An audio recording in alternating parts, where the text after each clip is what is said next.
Welcome back to the Cool Fears channel. I'm your host, Jesse the Bat Madrigal, aka the Buff Collector. The information on this channel is 10 for adult collectors and not children.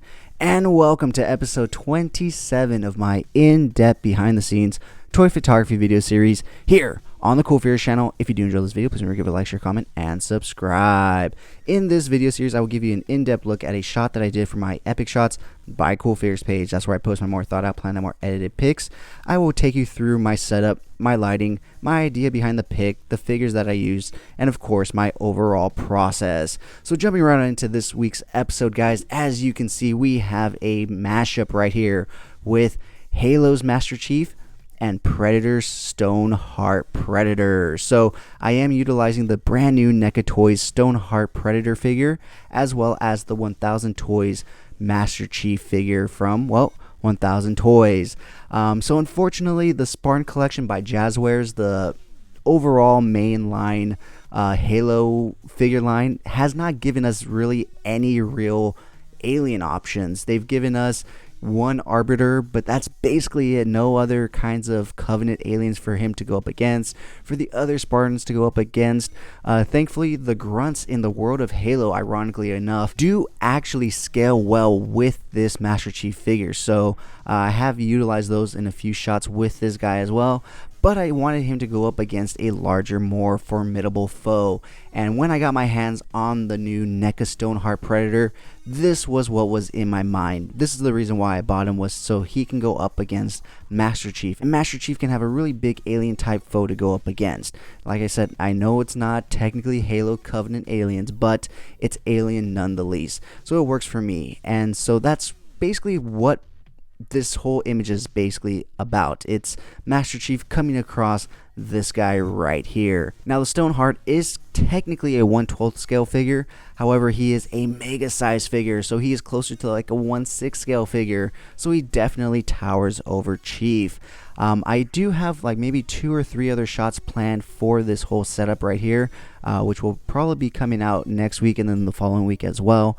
But for this one, I just wanted to do a basic setup of Master Chief coming across this giant hulking alien of a beast right here. You know, he's used to fighting brutes and those larger aliens. I'm really blanking on the name right now, but the larger ones that have like the shields and everything, and usually only fight 2 at a time, but they're like really hard to take down. I don't know why I'm spacing on the name. Let's see, there's the elites, there's the grunts, there's the jackals. Yeah, I just can't think of the name. There's the brutes, but you know which one I'm talking about, that giant one. So obviously, unfortunately, Jazzwares has not given us that figure. Like I said, they've barely given us an Arbiter, and as much as I would like to pick that up to put up against my Master Chief, I just don't feel like it's worth the money, because I just don't need to buy like 3 or 4 different Arbiters and then them turn around and be like, okay, well, here's 3 different elites, or here's 2 more jackals, or you know what I mean. I just have a feeling like the second I buy it and I buy a few of them, they're going to release some different ones. And so I'm really holding out on that. So I went ahead and decided to put up this guy, the Stoneheart Predator, up against my Master Chief to give him an alien foe to go up against. So like I said, a real basic premise right here is basically just Master Chief going up against this guy and realizing he's one big ugly motherfucker. So with that being said, why don't we go ahead and grab the camera and take a look from the top down so we can take a look at the lighting as well as the overall setup from the top down.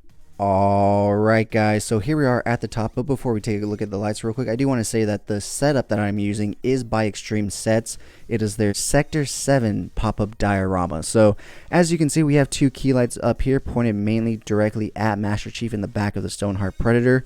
If we pull it down this way, we do see 2 little gaps right here with this pillar. We have 1 cube light right there and a second one right there lighting up behind Master Chief. We do of course have our warm orange light right there, as you can see, to give us some contrast and some warmth in the photo and some atmosphere. And as you can see, Master Chief is just kind of a little shocked and bewildered to be coming across this giant hulking beast. Like I said, I do have about 2 more shots in my mind, so they will be getting down with some action scenes and shots. I just really wanted to, you know, do like a classic, you know, oh shit, what the fuck is that kind of a shot. So that's basically what this was. As you can see, the real cool thing about Extreme Sets is that it's modular, so you can move these pieces around wherever you want. I also did add in some pieces from the McFarlane Toys Batman 66 Batcave right there.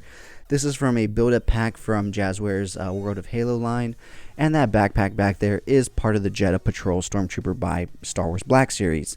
So yeah, that's pretty much it in terms of the basic setup and everything, the lighting, and all the extra accessories that are all throughout this setup right here. Like I said, I have about 2 to 3 more shots in my head with these two guys, so look out for those coming soon in the following weeks. With that being said, guys, that wraps it up for this week's episode. If you have any questions about toy photography, leave them down in the comments below and I'll answer them to the best of my ability.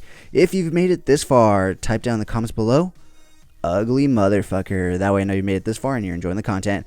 Now let's go ahead and take a look at the time lapse of me setting up this shot, as well as some behind the scenes images, the shot itself, and of course the final edit of the shot itself. With that being said, guys, if you did enjoy this video, please remember to give it a like, share, comment, and subscribe. And as always, have a great fucking day.